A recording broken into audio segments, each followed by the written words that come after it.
नमस्कार। इस समय हम हैं मनिक्षा देवी मंदिर के पास।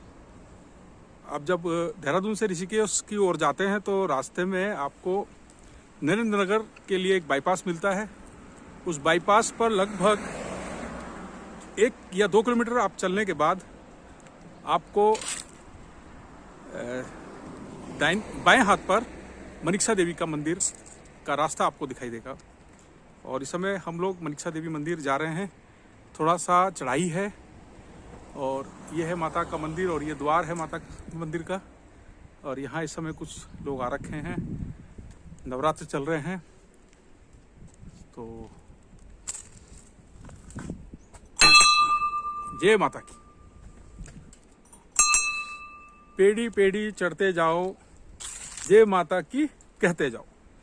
तो इस समय हम मनिक्षा माता के मंदिर की तरफ जा रहे हैं और मैं आपको दिखा रहा हूँ आसपास का वातावरण। बहुत सुंदर ये पूरा वन क्षेत्र है और चढ़ाई पर है। और यहाँ जब आप आएंगे तो आपको बहुत आनंद की प्राप्ति होगी। हमारे साथ बने रहिएगा और माता के मंदिर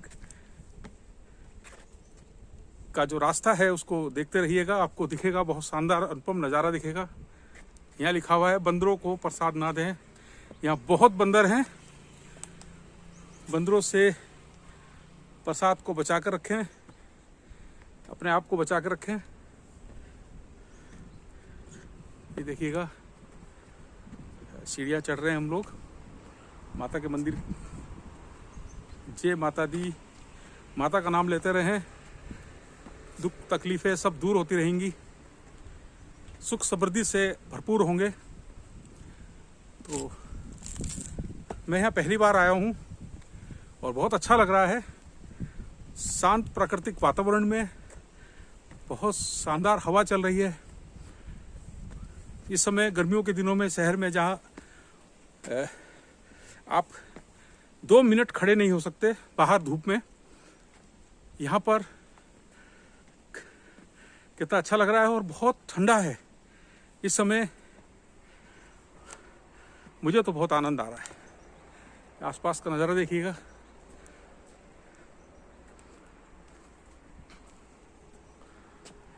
रूट नीचे रह गया है। ये नरेंद्र नगर से जुड़ता है ये रास्ता। जय माता की।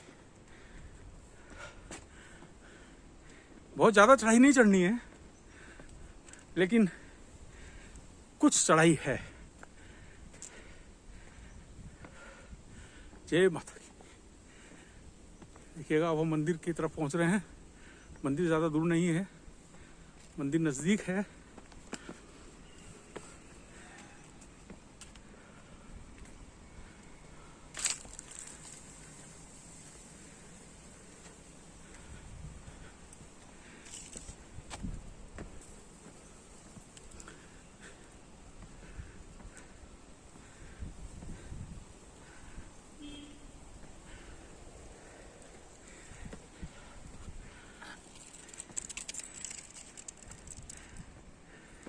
आसानी से आप मंदिर तक पहुंच सकते हैं। सीढ़ियां बनाकर राह को और भी आसान कर दिया गया है।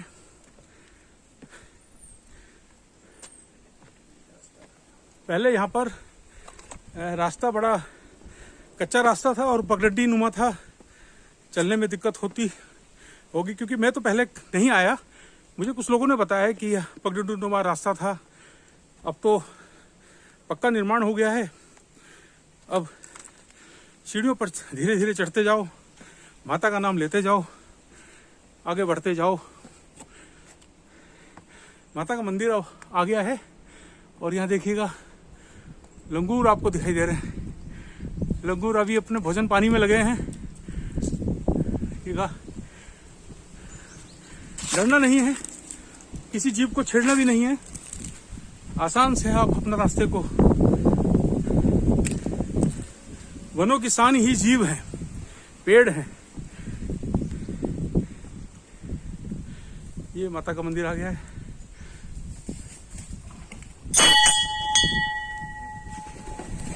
ओह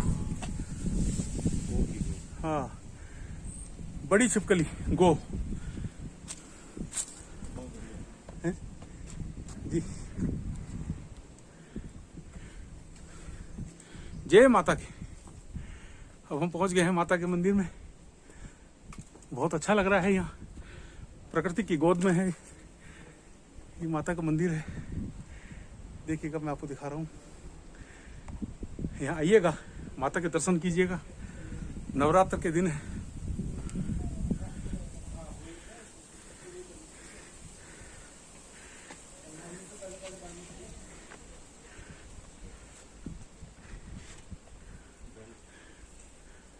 बेल्ट को उतारना है।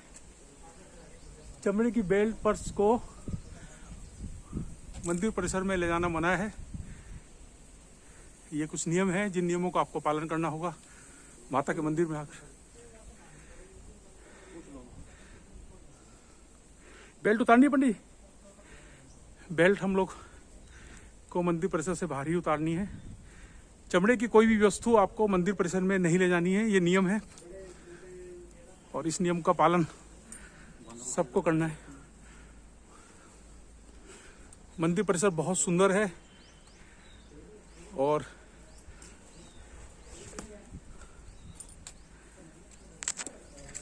नमस्कार जी। जय माता की। आप यहीं रहते पंडित जी, सेवादार। अच्छा, आपका शुभ नाम क्या है? गौरव सिंह। गौरव जी। गौरव जी, ये मंदिर की स्थापना कब हुई होगी, कुछ जानकारी? स्थापना होगा करीबन 500 साल पुराना। 500 साल पुराना मंदिर है। और जो निर्माण वगैरह हुआ, ये जो अभी जो सुविधा है श्रद्धालुओं के लिए, ये कब से स्थापित हुई होगी? ये तो अभी हुआ कुछ ही टाइम। अभी हुआ है। अच्छा, तो हम लोग हाँ पहले हम दर्शन कर लेते हैं माता के। तो मंदिर परिसर में हम लोग पहुंच गए हैं, मनीषा देवी माता के मंदिर में।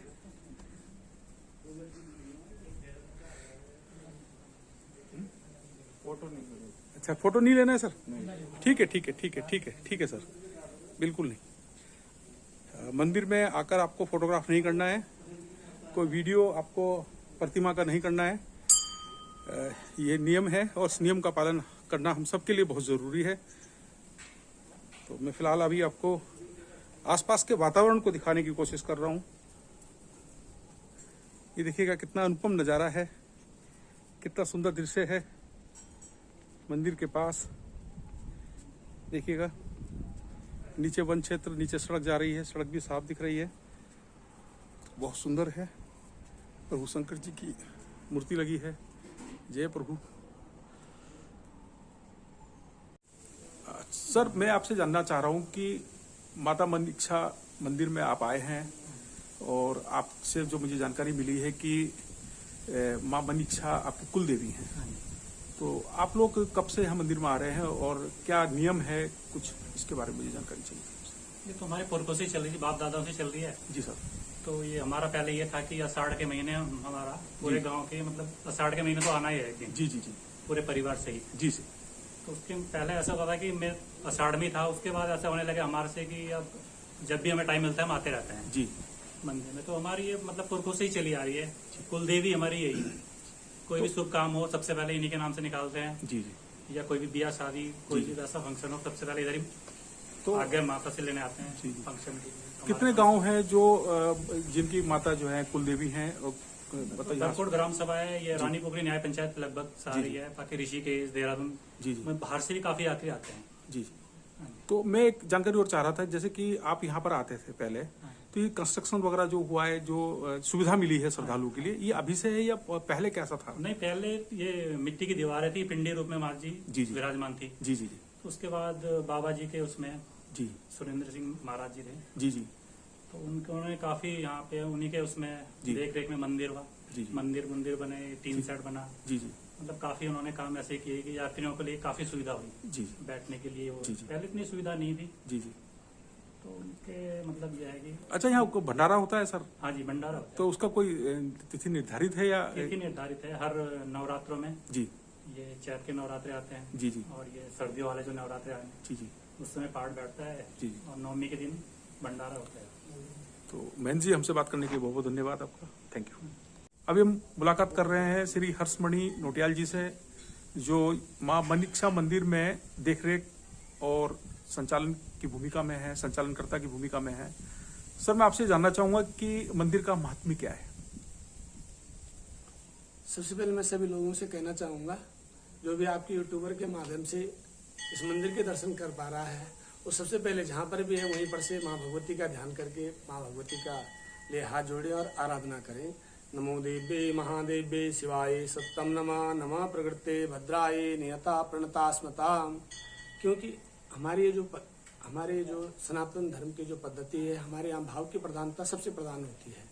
हमारे यहाँ भाव से जो व्यक्ति जहाँ रहता है वहाँ से अगर सिर्फ भाव से ही माँ का नाम लेता है और माँ की आराधना करता है तो उसकी मनोकामना अवश्य पूर्ण होती है।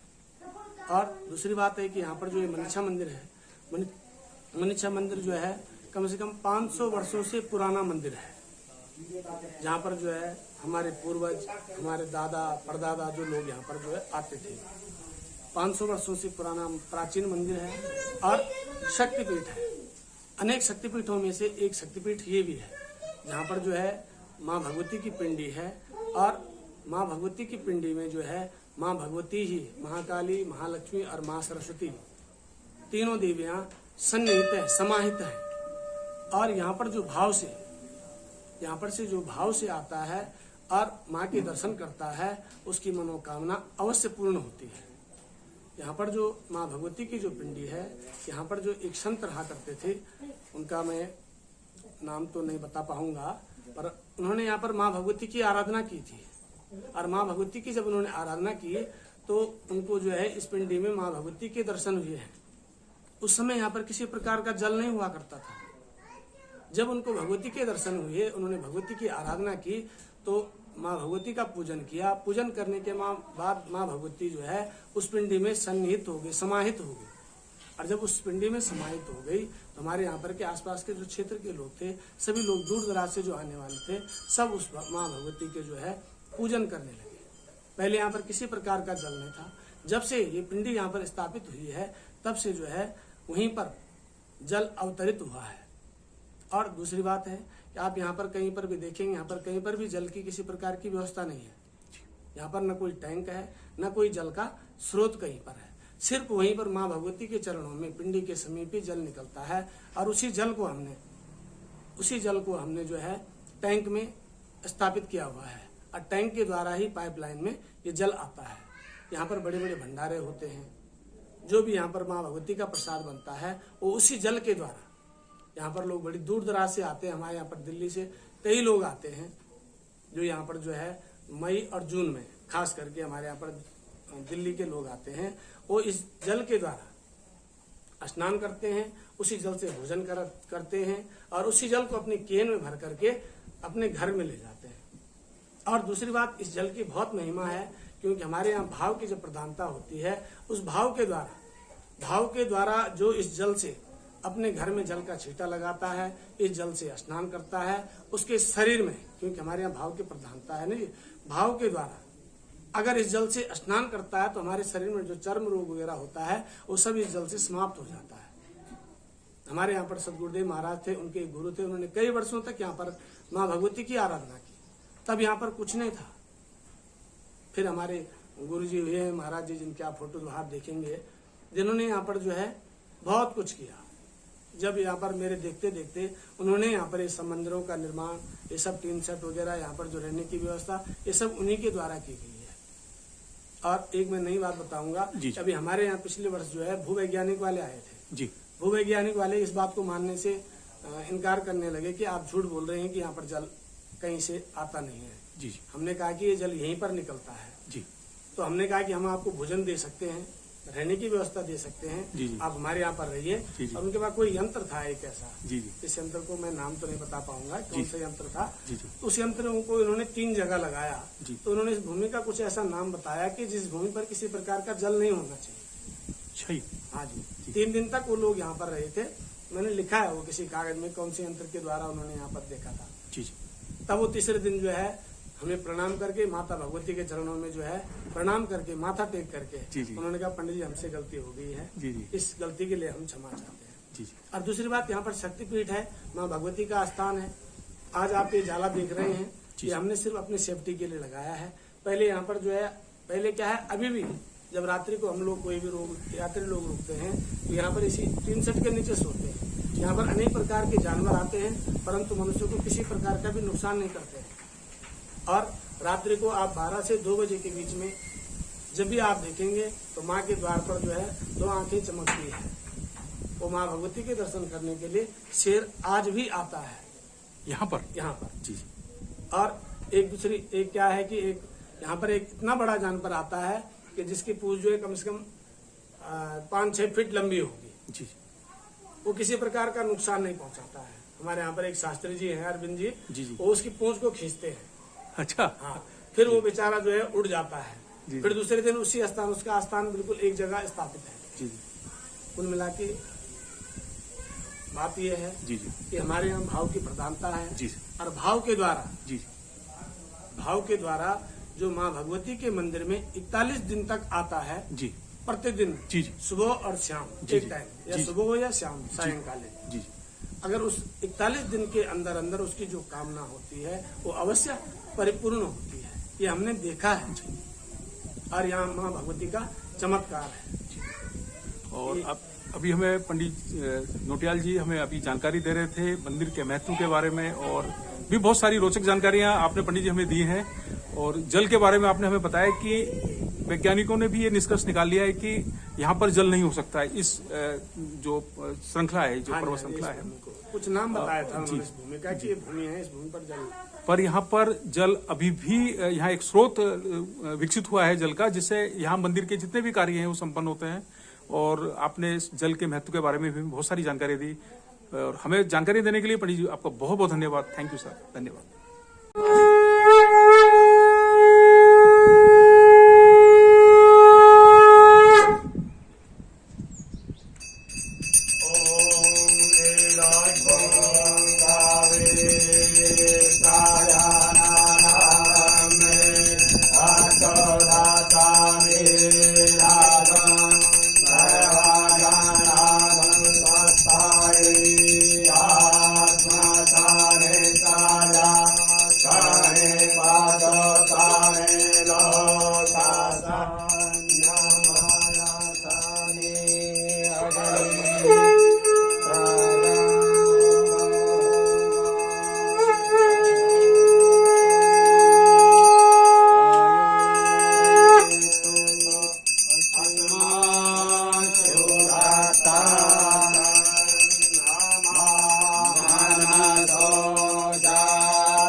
दीक्षा माता मंदिर परिसर में ही भैरव बाबा जी की गुफा की ओर जा रहे हैं। सीढ़ियाँ हैं और बहुत अच्छा लग रहा है यहाँ।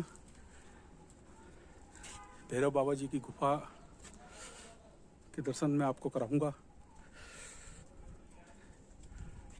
ये भैरव बाबा जी की गुफा है, ज्योत प्रज्वलित हो रही है बाबा की। जय बाबा की। भैरव गुफा।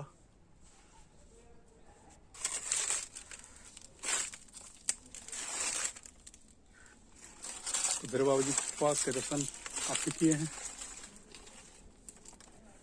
ये आसपास मंदिर का एक बहुत सुंदर विहंगम नज़ारा है। देखिएगा आप, कितना सुंदर दृश्य है।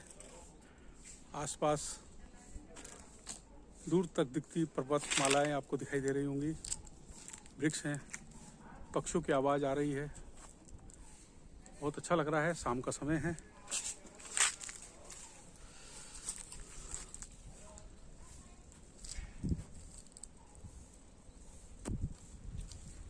भैरव बाबा जी की गुफा के एक बार फिर मैं आपको दर्शन कराऊंगा।